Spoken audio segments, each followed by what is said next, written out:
Good morning, friends, and welcome back to my channel. The day before I filmed this video, but I did not like it because I was rushed, my camera battery was dying, I was running out of minutes on my little memory card, the only one I can make work. Ugh, the life of a YouTuber, right? But let's talk about the latest book I read. It is called The Heiress by Rachel Hawkins, and it came out the day before today. That's why I made a video and I did not put it out because I just didn't like it, right? But NetGalley and the publisher, let me check the publisher, gave me a copy of the audiobook to read for an honest review.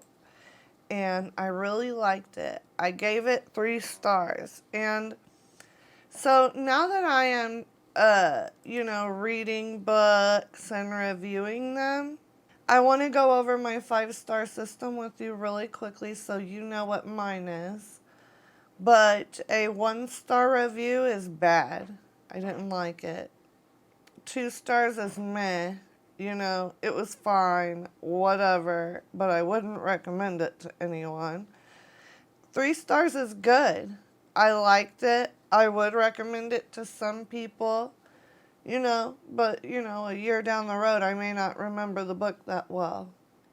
4 stars is great. I really did like it, and, maybe I would recommend it to more people, and I would, remember it, maybe. And then, 5 stars is just like, ooh, that was good. So, I'm going to look at my little reading journal. The review I did yesterday, I missed out on telling you guys about a connection I made that's kind of important. The Heiress by Rachel Hawkins has 4 audiobook narrators. There's Dan Bittner, Eliza Foss, John Perala, and I hope I pronounced that correctly, and Patty Murrin. I may not pronounce that one correctly either. I apologize.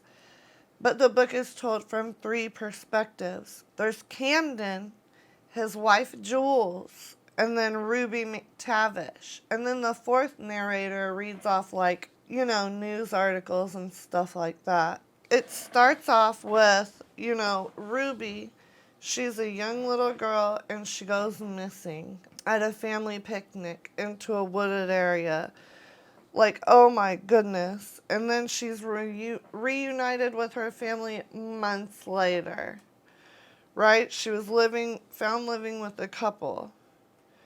Ruby is the most interesting character, first off. And also, she had 4 husbands who die of mysterious circumstances, right? And she adopts a son. She doesn't have children of her own. She adopts a son. His name is Camden. Now, the story is starting off as Camden. He turned down his inheritance when his mom died. He didn't want anything to do with it. But now his uncle died. And so his cousin is getting a hold of him. And he needs to go and sort stuff out because, he's the heir to this great fortune, 8 or 9 figures, okay? And this huge house called Ashby House. So, he goes there with his wife who, she grew up in poverty and she's kind of looking forward to this new lifestyle. And she's like, let's try this out, right? Her name is Jules. Who could blame her, okay? Thank you to Macmillan Audio and to NetGalley for giving me an advanced reader copy of the audiobook to check out for my honest review. Let me go ahead and read to you the publisher's summary, because I don't want to give anything away, accidentally, spoilers. This program features multicast narration. It does. I really like that aspect of an audiobook when there are multiple narrators, especially if they're good narrators, because it kind of separates in your head, the story into different characters, basically. I just like it. So, New York Times bestselling author Rachel Hawkins returns with a twisted new Gothic suspense about an infamous heiress and the complicated inheritance she left behind. There's nothing as good as the rich gone bad. When Ruby McTavish Callahan Woodward Miller Kenmore dies, she's not only North Carolina's richest woman, she's also its most notorious.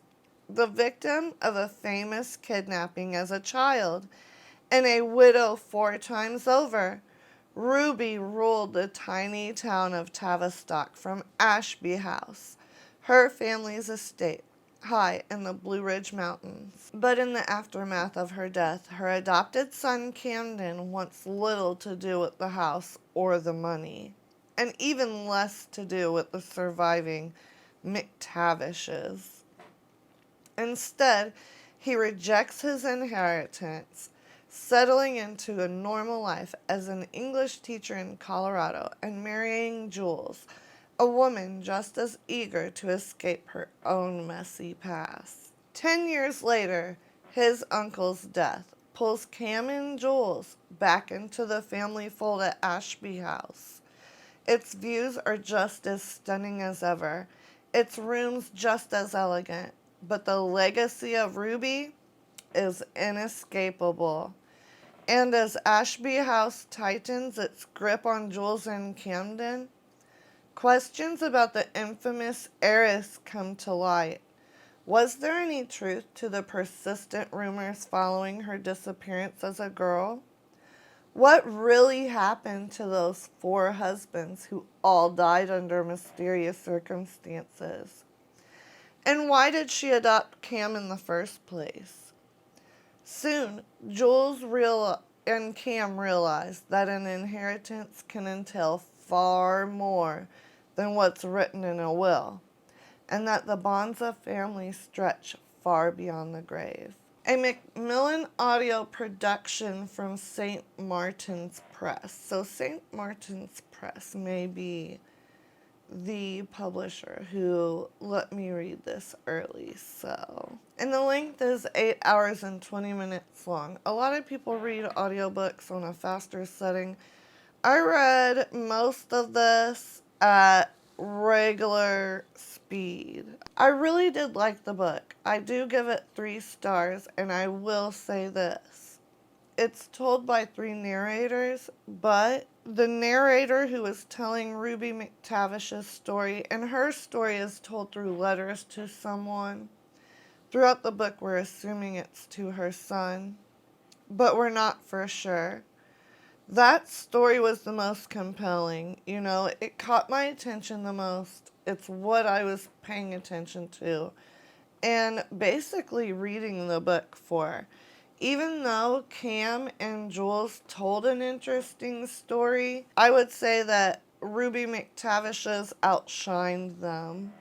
I finished reading this book on the 8th.